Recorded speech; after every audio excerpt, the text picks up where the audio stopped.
Barangkali ada yang bertanya? Iya. Silakan Bapak Ibu, saya buka 3 pertanyaan.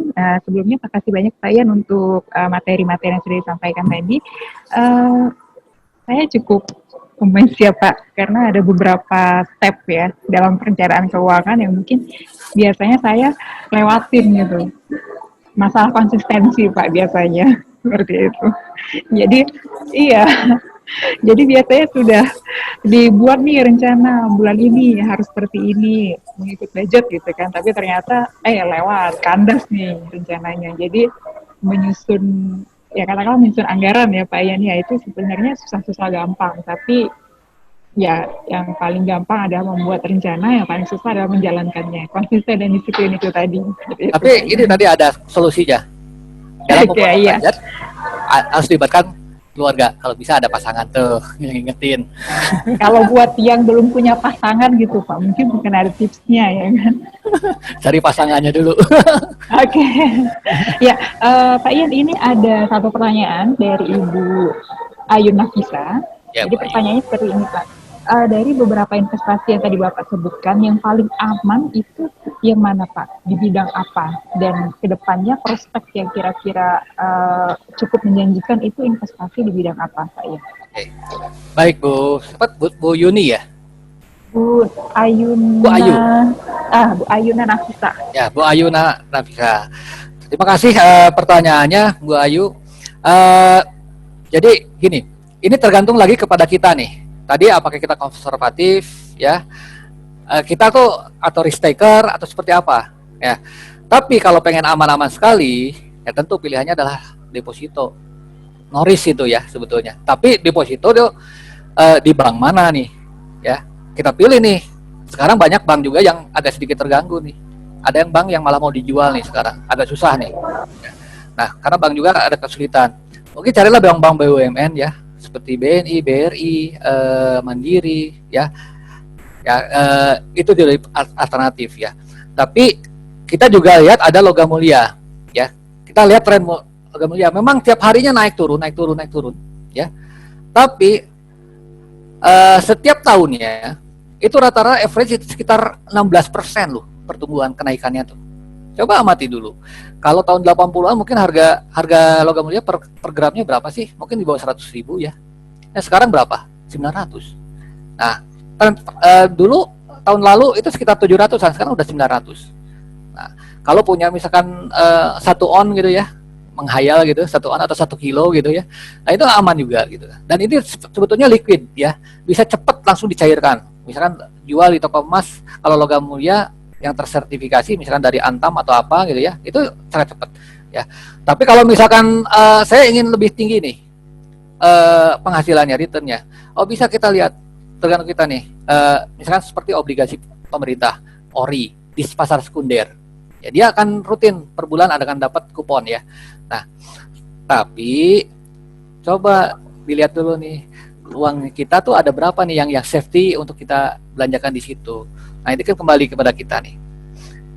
Tadi kalau memang orangnya risk taker, kalau berani, saatnya kita untuk membeli saham-saham blue chip sekarang nih, yang fundamental emitennya cukup bagus, ya. Tapi tentunya ini sebetulnya diskusi yang lebih akan mendalam di investasi ini sebetulnya kan nanti Juni ya di UV itu, kan bukan saya gitu yang pematerinya. Nah, itu mungkin Mbak Ayu mungkin barangkali membantu. Baik. Semoga jawaban dari Pak Ian cukup mewakili ya Bu, apa ya saya panggilnya ya, Bu Ayu ya kayaknya ya, Bu Ayun Nafisa. Oke, jadi tadi sudah sedikit dipaparkan oleh Pak Ian bahwa beberapa investasi yang aman ya Pak ya, untuk itu bisa diterapkan oleh yang berkeluarga dan yang belum berkeluarga nggak sih Pak, investasi Ya, yang disebut ya. itu? Bisa. Bisa ya. Oke. Baik Bu Ayu, terima kasih banyak atas pertanyaannya. Ini ada lagi Pak satu pertanyaan. Saya buka tiga pertanyaan dan ini sudah 2 pertanyaan. Saya masih tunggu 1 pertanyaan lagi ya. Nanti bisa dibahas sama-sama. Ini dari Ibu Apsa. Ini Ibu Apsa nanya, Pak, kalau dana darurat itu atau anggaran lain-lain, apakah bisa diinvestasikan atau disimpan aja di bank? Mostly bisa sebetulnya, Cuman jangan sampai disimpan di deposito Karena pada saat nanti bisa diambil secara gradual, jangan sampai nanti kita kena penalti loh. Ya, deposito ada penaltinya, sebelum jatuh tempo kita break, kita ada penaltinya. Tapi ada juga yang bank-bank menawarkan yang tanpa penalti. Nah, pilih itu kayak syariah gitu ya. Itu tidak ada penalti jika misalkan sebelum waktunya dicairkan. Nah, biasanya pencairan sebelum waktunya itu istilahnya biasanya atau ujrohnya atau bunganya itu nggak dibayarkan. Nah, terus bisa saja ini kalau bisa instrumennya ini dana simpanan yang kira-kira setiap saat kita bisa ambil, ya. Dan di sini perlu kedisiplinan. Dan kalau bisa cari yang biaya administrasinya yang murah. Misalkan di tabunganku gitu ya, itu tidak ada biaya administrasinya, bisa.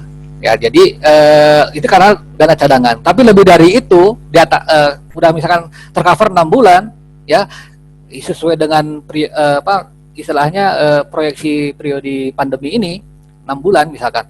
Nah, itu bisa dialokasikan. Tapi kalau saya misalkan kalau Bapak dan Ibu itu istilahnya ada passion di jualan, ya jualan lah. Lebih bagus jualan sebetulnya. Tapi jualan apa? Mangga silahkan. Apa sih yang lagi trending, permintaan yang ada di sana bisa difulfill nggak gitu, dialokasikan ke situ untuk jadi barang modal. Mungkin itu dari saya, Mbak. Terima kasih Pak Ian untuk jawabannya ya. Semoga Jaksa bisa bisa menerima lah gitu kan. Mungkin kemarin-kemarinnya Bu Apsa menginvestasikan dana darurat, karena kalau saya lihat dana darurat ini agak risk juga ya Pak ya ketika diinvestasikan, karena kita nggak tahu nanti ada keadaan nggak terduga, entah ya tadi Pak Ian bilang ketika kita sakit atau kecelakaan, tapi memang itu di luar dari kemauan kita semua sih ceritanya. Ya, Pak Ian, saya masih ada 2 pertanyaan lagi. Boleh. Ini dari Bapak Irawan. Saya tahu ini Bapak Irawan nih jauh Pak dari Kalimantan Barat di Kabupaten Landak. Pak Irawan ya. Pak Irawan ini maunya seperti ini. Jika ada pemasukan yang tidak terduga, lebih baik dimasukkan ke pos apa Pak? Ke pos mana? Irawan, terima kasih pertanyaannya. Nah, kalau ini istilahnya rezeki nomplok kali ya. Nah, tergantung kembali ke tadi hobi Bapak apa, fashion Bapak apa, terus bagaimana kalau Bapak Pak Irawan ini tipikalnya seperti apa nih, kita kembali nih. Ya, tipikal sebagai investasinya, ya, investornya. Kalau yang ada gitu ya, dana yang tadi pemasukan cukup besar tidak terduga tadi, ya, coba deh sisihkan dulu 6 bulan dulu deh untuk menjaga kestabilan keuangan di rumah. Jangan sampai gara-gara kestabilan keuangan terganggu nanti malah membuyarkan segala sesuatu. Nah, lebihnya ini tadi, nah passion Bapak apa? Apa senang di jualan atau apa, mengembangkan hobi Bapak yang bisa menghasilkan uang, ya, passion Bapak menghasilkan uang, atau memang mau diinvestasikan, mau ke logam mulia, obligasi dan sebagainya. Nah, ini akan bisa menumbuhkan ini. Jadi bisa bisa salah satu instrumen yang bisa istilahnya kita tuh bekerja untuk uang, bukan. Jadi uang itu bekerja untuk kita malah. Nah, bisa seperti itu orang-orang ini. Tapi cari instrumen yang betul-betul safety tapi terukur. Jangan tergoda dengan ini. Godaannya gini, Pak, ini per bulannya dapat 10%. Biasa ada konsep begini, high risk, high return. High return pasti high risk. Banyak ada investasi bodong juga nih, hati-hati nih, banyak godaan nih, ya. Nah, ini jangan sampai kejebak di situ. Ya, tapi secara berkat dilibatkanlah keluarga dalam untuk melakukan investasi. Saya mau nabung ke sini. Yang aman sih, ya tadi ke emas ya, dipotong-potong ya, ada yang 1 ons, ada 50, ada ini, terus sebagai. Jadi gini, investasi itu jangan ke satu keranjang, ya. Ibaratnya kalau kita simpan telur ke satu keranjang, ya bahaya nih kalau keranjangnya jatuh pecah semua. Jangan, kita sebar resikonya. Ada ke deposito, ada logam mulia, ada ke obligasi, ya, ada macam-macam lah, disebar. Kalau ada yang jatuh, satu yang gagal, tidak mengganggu ke semuanya. Nah, ini mengatur portfolio resiko. Nah inilah Pak Irawan yang bisa saya. Tapi enaknya nih Pak Irawan ikut nih sesi yang berikutnya nih, yang bukan saya mungkin terkait dengan investasi nih, mungkin ahlinya yang akan menyampaikan seperti apa. Mungkin itu Mbak Winda. Oke, baik Pak Irawan, demikian tadi ya. Terima kasih. Untuk, penjabarannya dari Pak Ian.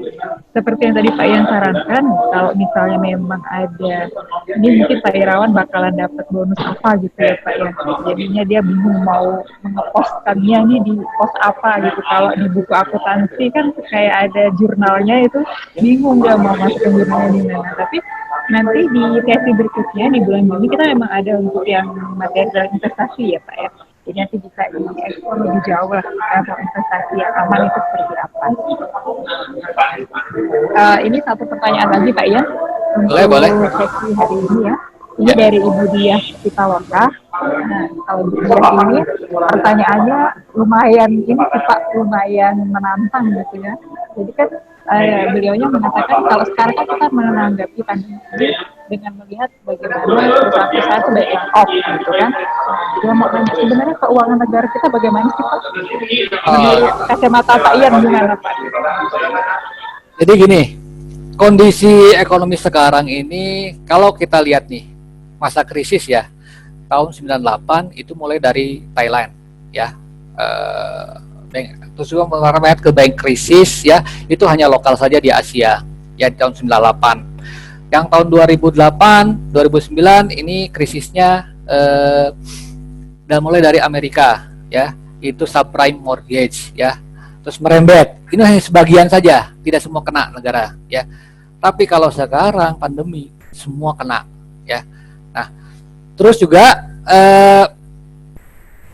kalau kita ke kekuatan negara nih, ya, ini sebetulnya relevansinya agak terlalu jauh ya antara dengan PHK dengan. Nah, PHK itu rata-rata kebanyakan di sektor swasta, perusahaan-perusahaan swasta. Orang pasti ini kalau misalkan udah tidak menguntungkan lagi, dia akan cut loss, ya kan? Cut off, ya. Saya juga sangat prihatin juga. Sekarang hampir mungkin udah jutaan orang yang sudah dirumahkan sementara. Tapi justru nanti pada saat new normal, mereka pasti akan butuh lagi. Dia akan menarik lagi workforce-nya yang pengalaman, ya pasti akan dipanggil lagi nih, ditawarin lagi. Nah, ini mungkin hanya jeda untuk mengefisiensikan saja, jangan sampai perusahaan merugi. Nah, kalau misalkan justru nanti impact-nya ke negara apa? Klaim ke BPJS tenaga kerjaan, ya istilahnya Pak Clearing ya, ada dana GHT, pasti banyak yang klaim tuh. Antrian udah sama nih. Nah, saya sendiri memphk-kan diri guys, sama gitu. Nah, saya sangat prihatin di sini.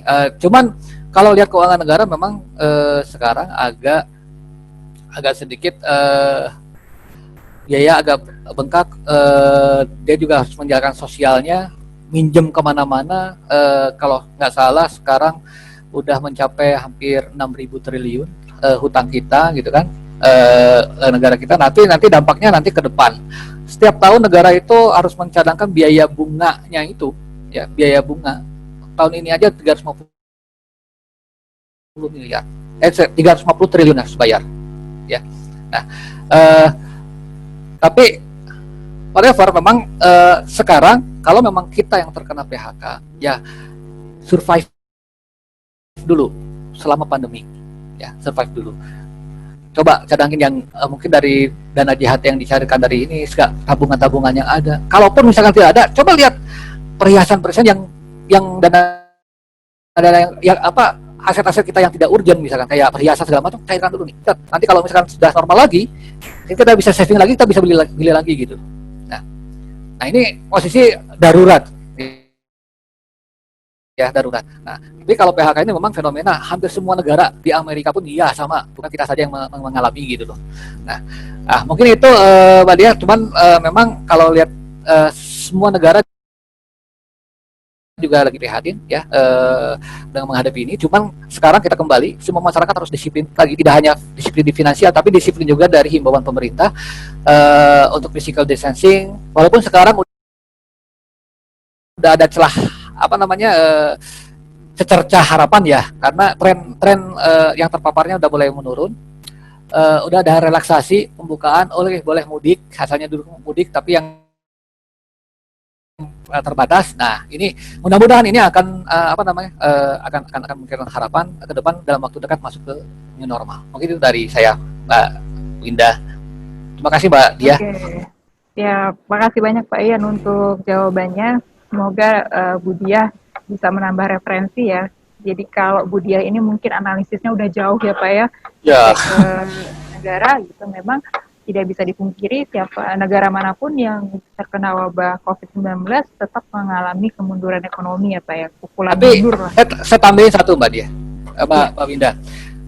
Tapi yang dirilis tanggal 5 Mei oleh BPS, pertumbuhan ekonomi kita masih positif loh, 2,97. Ya, negara lain negatif loh. Even Amerika, even China, even Singapura, ini masih tumbuh. Nah, kalau kita lihat tren pertumbuhan ekonomi, justru memang setiap Q1 Indonesia turun. Tapi sekarang biasanya 0,3, 0,6, sekarang 2,4 ya turunnya. Nah, biasanya tertinggi baliknya itu di kuartal kedua. Nah, kita lihat nanti Juni ini bagaimana nih. Nah, tapi kita cukup bangga Q1 performanya masih unggul daripada negara-negara lain pertumbuhan ekonominya. Mungkin itu tambahannya. Ya, makasih banyak Pak Ian untuk tambahannya. Dan ini the last question Pak dari Bapak Adi. Iya, the last question dari Bapak Adi Pratama. Jadi kalau Bapak Adi ini pengen tahu, kalau di tahun-tahun sekarang di situasi seperti ini, kalau mau beli properti sebagai invest, apakah ditahan dulu atau beli aja Pak? Nah, sekarang gini, properti ini adalah primary, kita kembali Pak Aditya, primary atau secondary. Rumah kedua atau ketiga atau keempat. Beda dengan rumah ke-1 gitu ya. Tapi kalau kedua itu mainannya investasi. Tapi kalau beli, kalau misalkan ke pertama itu butuh untuk kita tinggalin, untuk menekan kos biaya sewa. Nah, kalau yang kedua ketiga, sementara kita tahan dulu deh. Kenapa? Karena banyak faktornya. Satu, daya beli masyarakat ke depan pulihnya berapa tahun sih? Karena banyak yang pengen jual, tapi yang beli nggak ada. Apalagi sekarang orang main safety player dulu. Walaupun memang tren kemarin sekitar 11%, 13% ya pertumbuhan properti, tapi sekarang bisa akan berbeda, bisa drop. Karena itu kebutuhan untuk investasi di properti, karena nggak liquid ya, perlu waktu untuk mencairkan loh, menjual, kecuali jual rugi ya. Nah, jadi hati-hati. Ini kembali lagi ke Pak Aditya, apakah untuk untuk primer yang untuk menekan supaya nggak sewa-sewa lagi, kontrak-kontrak lagi, kontraktor ya, tapi atau untuk investasi gitu, berarti itu kelebihan uang tuh kan. Nah, itu tahan dulu deh, lebih safety dulu ya. Mungkin itu Pak Aditya barangkali memuaskan. Iya, Pak Adi. Jadi kalau untuk invest dalam bentuk properti, sebenarnya di saat-saat sekarang pun masih high risk ya Pak ya, meskipun kemarin sempat mengalami kenaikan ya untuk nilai-nilai properti gitu ya Pak Ian ya. Ya, kita lihat di ini ya, daya beli deh. Itu. Kalau trennya nanti daya beli udah pulih boleh. Oke. Ya, Pak Ian, tadi saya sempat bilang kalau ini adalah question gitu, tapi ternyata ada dua lagi yang masuk. Gak apa-apa, saya terima sampai jam berapa? Jam 5 kan? Masih ada kan? Kita sampai jam 5, mungkin nanti dijawab singkat yang bisa mewakili ya Pak Ian ya. Untuk ya. Baik. Ini pertanyaan berikutnya dari Ibu Ayu Nendra, Ibu Ayu lagi, tapi beda nih Pak, Ibu Ayunya. Boleh. Jadi kalau Bu Ayu yang ini menanyakan, Pak, apakah investasi reksadana cukup aman di kondisi sekarang ini? Kalau semisal menjual aset pada kondisi saat ini, apakah tidak rugi? Itu Pak, pertanyaan dari Bu Ayu. Reksadana ini Bu Ayu ya, Bu Ayu Nendra ya. Nah, ini ada banyak jenisnya ya. Ada pasar uang ya, acuannya ada pendapatan tetap, ada yang betul-betul dilingkan dengan dilingkan dengan saham dan sebagainya. Nah, tipikal reksadana itu dari jenisnya kita lihat dulu ya, reksadanya. Nah, yang pendapatan tetap, yang pasar uang, kita masih masih kita recommended. Mungkin tapi jangan mengambil dari dana safety ya, yang safety. Tapi gini, kalau misalkan kita kan yang menawarkan reksadana itu banyak nih, apa namanya, perusahaan-perusahaan yang menawarkan nih, ya. Biasanya rata-rata perusahaan-perusahaan investasi ya. Nah, coba lihat, pelajarin dulu, eh, lihat prospektusnya, performa dari perusahaannya yang menerbitkan, ya. Ini sangat tergantung juga. Kalau bisa beli di sini ternyata default, itu bahaya, ya. Nah, karena ini risikonya sangat volatil juga nih reksadana, gitu kan, ya. Nah, jangankan gitu, obligasi pun, ya, yang swasta rata-rata ada juga yang default kok. Asuransi pun ada yang default pun nggak gagal bayar kok, ya kan? Apalagi dengan kondisi sekarang. Nah, tapi kalau memang Bu Ayu, Nendra ini mau pelajarin dulu, jangan tergesa-gesa, amati dan analisa. Butuh sekitar 2 sampai 3 minggu deh, dalemin dulu, kenal dulu, amati dulu, baru istilahnya jadian kita beli, gitu kan? Nah, barulah nanti tren perkembangannya. Nah, dia mau ada corporate action apa dan sebagainya, itu ikutin, ya. Jangan sembarang memilih, gitu. Jangan sembarang memilih, ya, reksadana. Karena setiap investasi pasti ada resikonya. Even itu deposito di bank, itu ada resikonya. Misalkan, oh, that's 2 miliar bagaimana? Tidak dijamin LPS. Ya, yang jamin adalah banknya sendiri. Banknya punya ini enggak kinerja keuangannya. Nah, dipelajarin kan di websitenya ada laporan keuangan. Nah, tren kinerjanya sebagaimana. Terus analis meeting seperti apa nih? Nah, itu juga bisa dipelajari, ya. Jadi kalau mau investasi, kita pelajari dulu, kenal dulu deh, apa lebih dalam, binatangnya seperti apa nih. Nah, biar nanti pada saat kita investasikan, terus kita nggak menyesal kalau terjadi sesuatu, karena kita udah pelajarin resikonya, ya. Nah, kita diukur dulu nih resikonya. Terus kalau bisa ini reksadana A, B, C, D gitu, kalau bisa disebar. Kalau memang ini, jangan di satu titik, digedein di satu titik gitu kan, di satu produk ini gitu kan, yang pasar uang atau pendapatan tetap semua gitu kan. Nah, itu kita spread aja untuk membagi resikonya. Oke, itu Bu Ayu nanti barangkali membantu. Tapi Juni nih harus ikut nih di berikutnya dengan salah investasi nih. Iya, betul. Nanti bulan Juni, di tanggal 13 Juni, kita punya satu sesi lagi. Acaranya masih sama sih dengan financial planner, tapi kita lebih bahas ke investasinya ya, Pak Ian, ya. Nah, satu lagi pertanyaan terakhir, Pak Ian. Boleh.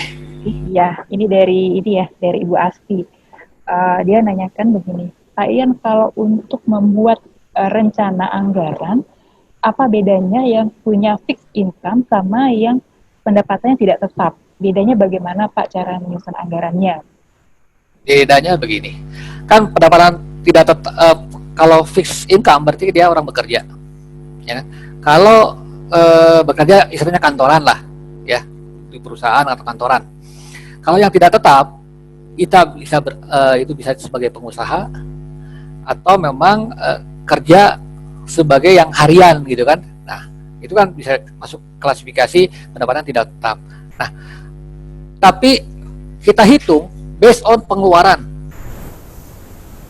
Ya, bisa jadi yang fixed income dengan yang non fixed income pengeluarannya sama. Bisa jadi tergantung jumlah keluarga yang ada. Misalkan keluarga anak 2, terus pengeluarannya ini bisa saja. Tapi tergantung daerahnya. Karena ada cost of living yang berbeda. Misalkan terbagi, ada pemerintah mengatakan ada UMK, UMR ya. Itu sesuai dengan living cost per daerah. Nah, ada kemahalannya. Oh, misalkan mungkin Kalimantan lebih mahal dibandingkan di Jawa, misalkan di Jogja, kan? Nah, itu kan nggak bisa disamain. Tapi item pengeluaran sama. Nah, nanti di stretch dulu nih. Setiap keluarga sama. Nah, yang non fixed income dan fixed income itu sama sebetulnya. Tapi income-nya yang berbeda. Nah, besarannya ini nanti di convert. Apakah budget pengeluarannya, kita ngambil dari budget, pengeluaran dulu. Nah, dari pengeluaran ini apakah pendapatan kita lebih besar atau lebih kecil. Nah, dari situlah perlu bijak dalam menetapkan. Nah, kalau misalkan oh ya ternyata lebih kecil, oke, tinggal gapnya, selisihnya berapa.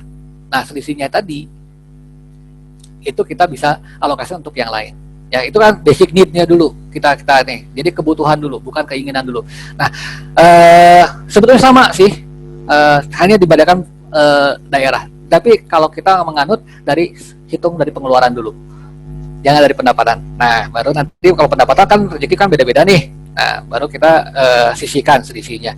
Nah, kecuali kalau memang yang betul-betul off gitu ya, kayak pengemudi ojol dan sebagainya, kan ada terbatas nih, itu betul-betul drop gitu, saving tidak ada, berarti kita harus surviving ya, dia harus men-stretch lagi pengeluaran ya di situ. Nah, itu bedanya. Beda kalau dengan pengusaha. Nah, pengusaha itu alokasinya gini nih, alokasi untuk di rumah dengan modal yang diputar harus dipisahkan loh, harus profesional, nggak boleh dicampur. Modal ya tetap modal, diputar dari selisih dari keuntungan itu jadi pendapatan. Jangan ini dialokasikan gitu, jadi nanti malah modalnya tergerus. Nah, ini harus ada kedisiplinan dan profesional kalau itu dari sisi non fixed income dari pengusaha ya, misalkan jualan di warung atau apa gitu ya, jualan. Nah, itu harus dipisahkan antara biaya barang-barang modal, dana-dana untuk modal dengan pengeluaran rumah, itu harus dipisah. Mungkin itu Mbak Winda yang bisa saya sampaikan, barangkali membantu. Makasih banyak. Ya, makasih banyak Pak Ian untuk jawabannya.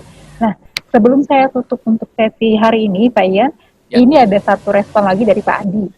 Untuk Pak Adi. Pertanyaan satu lagi ya.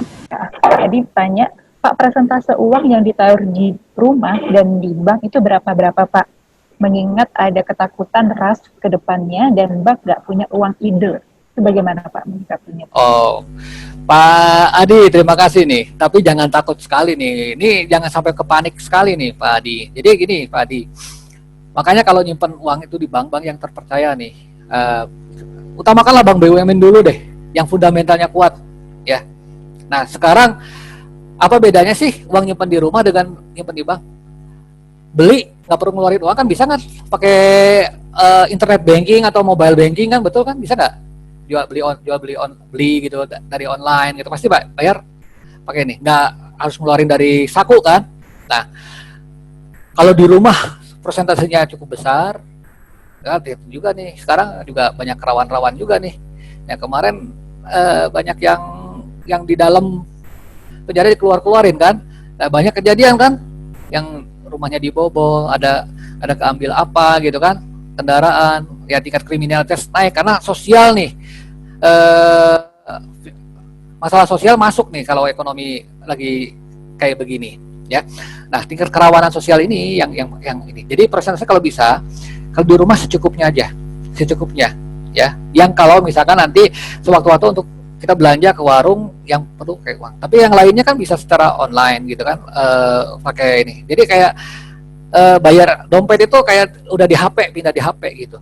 Tapi pilih banknya yang mana, yang cocok sesuai dengan Pak Adi nih, tipikal Pak Adi, fitur-fitur transaksi kayak mengakomodir keinginan dari Pak Adi. Tapi saya sarankan pilihlah bank BUMN ya, BUMN yang kira-kira ini milik pemerintah, fundamentalnya cukup kuat ya, kinerjanya cukup bagus. Nah, itu dengan jadi pilihan Bapak. Mungkin itu dari saya Pak Adi dan Mbak Winda, barangkali bisa memberikan solusi. Oke, makasih banyak Pak Ian. Ya, bisa menjadi referensi ke Pak Adi juga, mungkin sedang memilih lembaga perbankan yang cocok gitu kan untuk menginvest finance-nya Pak Adi ini. Ya. Gitu. Oke, siap.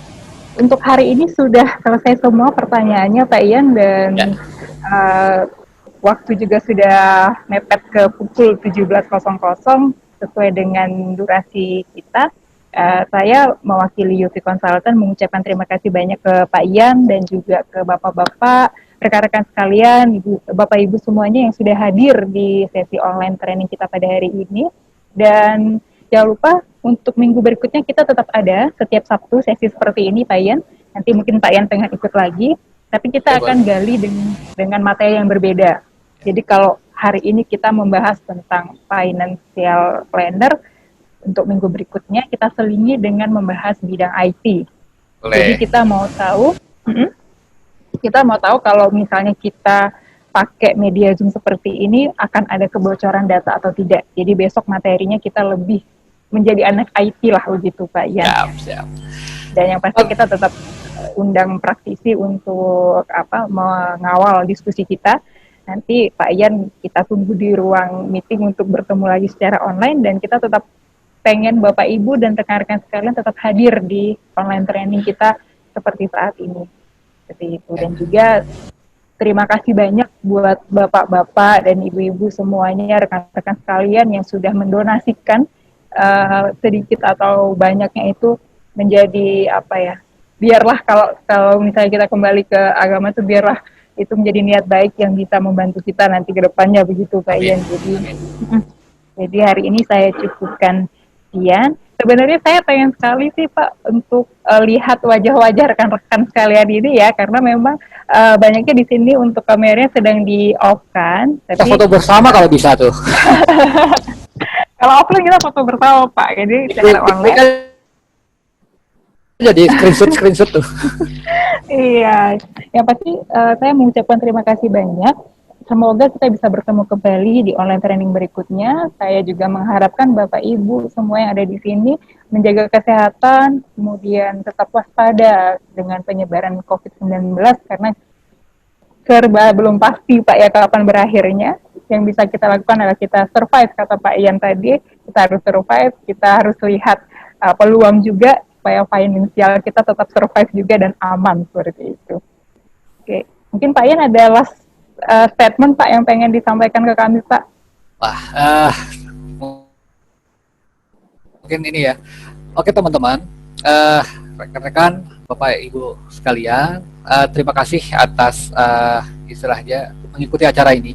Ya, tapi harapan saya dalam setiap kondisi apapun kita kembali how to respond kita, tapi harus positif, jangan panik. Tapi sudah saatnya karena masa pandemi ini memang kita sama-sama udah survive, kita harus prepare. Once nanti pasti di titik tertentu akan kembali ke normal, tapi new normal ya. Nah, new normal ini baru Bapak dan Ibu itu harus merencanakan mau ngapain, strategikan sesuai dengan kompetensi masing-masing. Nah, inilah yang saya harapkan. Jangan panik. Kalau panik nggak bisa pikir secara jernih. Tapi kalau kita amatin, kita lihat perilaku segala macam, enjoy, nikmatin saja, tapi tetap safety, tetap healthy. Nah, insya Allah pada saat ini kita bisa lebih lari duluan karena lebih siap dibandingkan yang ikut larut. Jangan seperti kayak kodok yang berendam, dikasih air hangat, tenang, adem, ayem, pada saat nanti panas, titik panas tertentu malah dia jadi suike, jadi makanan gitu kan, nggak bisa loncat duluan. Nah, jangan sampai. Tapi kita harus tetap berpikir ya untuk lihat ke depan, harus ke depan itu lebih baik. Mungkin itu dari saya, closing statement saya. Lebih kurangnya saya mohon maaf ya, kalau nanti ada kata-kata yang kurang berkenan. Demikian. Ya, sama-sama Pak Ian. Terima kasih banyak untuk Pak Ian dan untuk teman-teman yang ada di sini. Terima kasih semuanya. Sampai ketemu di sesi berikutnya. Tetap jaga kesehatan. Salam sehat selalu dan salam kebaikan untuk kita semuanya. Assalamualaikum warahmatullahi wabarakatuh. Waalaikumsalam warahmatullahi wabarakatuh.